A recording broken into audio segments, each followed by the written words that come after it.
आप में से काफ़ी सारे लोगों को पता ही होगा कि इस समय काफ़ी सारी जगहों के बीच बहुत ही सारे मतभेद चल रहे हैं और कई जगहों पर वॉर भी स्टार्ट हो चुकी है, जिसकी वजह से बहुत से लोग जो हैं वो अपनी लाइफ्स को खो रहे हैं। उनका जो पूरा हाउस होल्ड है वो उजड़ चुका है। ऐसे में इन सभी के बीच में बहुत से लोग चाहते थे कि जो सेलिब्रिटीज़ होते हैं, जो बड़े-बड़े लोग होते हैं, वो इन वॉर के बारे में आकर बोले, कंट्रीज़ को सपोर्ट करें। लेकिन आर्मीज़, क्या आप जानते हो कि इसी के बीच में बीटीएस के मेंबर आरएम का नाम काफ़ी बार देखने को मिला है, लेकिन उस तरीके से नहीं जिस तरीके से सभी देखना चाहते थे।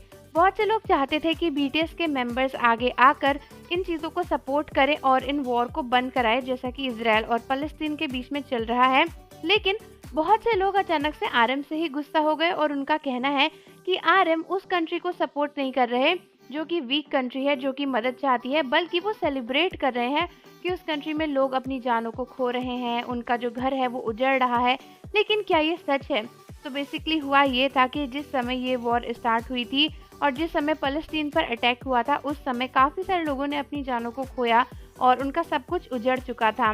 लेकिन इन सभी के बीच में हमारे बीटीएस के लीडर आरएम ने अपने इंस्टाग्राम पर एक स्टोरी शेयर करी थी, जहां पर काफ़ी सारे फायरवर्क्स हमें देखने को मिल सकते हैं।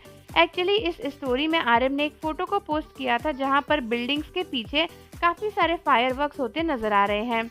अब इसको देखने के बाद बहुत से लोग ट्रिगर हो गए, ऑफेंड हो गए और कहने लगे कि आरएम जो है वो फ़लस्तीन की डिस्ट्रक्शन को सपोर्ट कर रहे हैं। मतलब वो इस बात को सपोर्ट कर रहे हैं कि वो कंट्री उजड़ चुकी है, वहाँ पर अटैक्स हो रहे हैं और वो बहुत ही ज़्यादा बुरे हैं। मतलब इस तरीके की बहुत ही फालतू और सेंसलेस बातें लोग करने लग गए।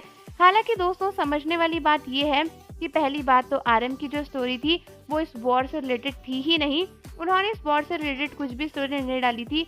वो बस एक नॉर्मल फायर क्रैकर्स और फायरवर्क्स आर्मीज़ को दिखाना चाहते थे। और दूसरी बात ये कि ये 2 जगहों के बीच का मुद्दा, इतना बड़ा मुद्दा जहाँ पर वॉर चल रही है, उसके बीच में भी बीटीएस के मेंबर्स को लेकर आने का क्या सेंस बनता है?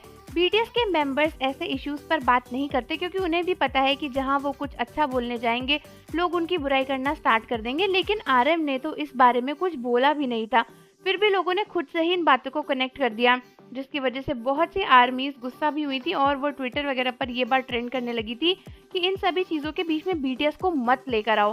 क्योंकि बहुत सारे लोग बोल रहे थे कि बीटीएस को सपोर्ट करना चाहिए इन सब चीज़ों को, मतलब बीटीएस को सही कंट्री को सपोर्ट करना चाहिए, उनके इतने फॉलोअर्स और फैंस हैं, उनके सपोर्ट करने से एक बड़ा चेंज आएगा।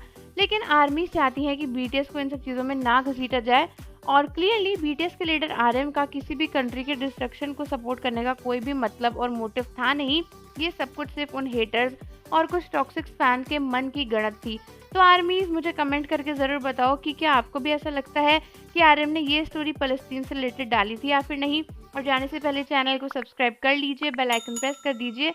मिलते हैं आपसे अगली वीडियो के साथ।